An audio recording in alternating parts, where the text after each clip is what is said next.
മോഹൻലാൽ തൻ്റെ ആരാധകരോട് പറഞ്ഞത്, ഈ പിറന്നാളിന് എൻ്റെ വക നിങ്ങൾ സമ്മാനമായി കൊടുക്കേണ്ടത് ഇന്നത്തെ ഏറ്റവും വലിയ പ്രശ്നമായി തീർന്നിരിക്കുന്ന ലഹരി മാഫിയക്കെതിരെയുള്ള യുദ്ധമാണ്.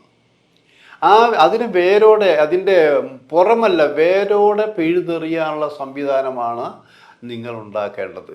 പ്രത്യേകിച്ച് കുട്ടികളടക്കം, വിദ്യാർത്ഥിനിയടക്കമാണ് ഈ ലഹരിക്ക് അടിമയായി നശിച്ചുകൊണ്ടിരിക്കുന്നത്.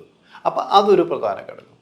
മറ്റൊന്ന്, മോഹൻലാൽ പുറത്തുവിട്ട സംഭവമുണ്ട്. കുറേ വർഷങ്ങളായിട്ട് മോഹൻലാലിൻ്റെ ഒരു ജീവചരിത്രം, സമഗ്രമായൊരു ജീവചരിത്രം, ആദ്യത്തെ സിനിമ മുതൽ തുടരും സിനിമ ഏറ്റവും ലേറ്റസ്റ്റ് വരെയുള്ള സിനിമയിലെ അനുഭവങ്ങൾ, ജീവിത രീതികൾ, എന്തൊക്കെ മോഹൻലാലിനെ കുറിച്ച് പറയാറുണ്ടാകുമോ അതൊക്കെ വെച്ചുകൊണ്ട് ഭാനുപ്രകാശ് ഒരു ജീവചരിത്രം എഴുതി പൂർത്തിയാക്കി കഴിഞ്ഞിരിക്കുന്നു. MT വാസുദേവൻ നായർ ഔദാരിക എഴുതി കഴിഞ്ഞിരുന്നു. ഡിസംബർ അവസാന വാരം ഈ പുസ്തകം നമ്മുടെ എല്ലാവരും കയ്യിലെത്തും. അതിനു മുമ്പ് ഒരു പ്രീ പബ്ലിക്കേഷൻ പ്രഖ്യാപിക്കും.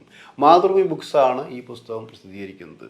അപ്പോൾ കുറേ പുസ്തകങ്ങൾ വിറ്റ് പോകുമെന്നുള്ള പ്രതീക്ഷ അവർക്കുമുണ്ട്. 1000 പേജുള്ള പുസ്തകത്തിന് മിനിമം പ്രീ പബ്ലിക്കേഷൻ ആയാലും 1000 രൂപ എങ്കിലും ഇടേണ്ടി വരും എന്നുള്ളതാണ് സത്യം.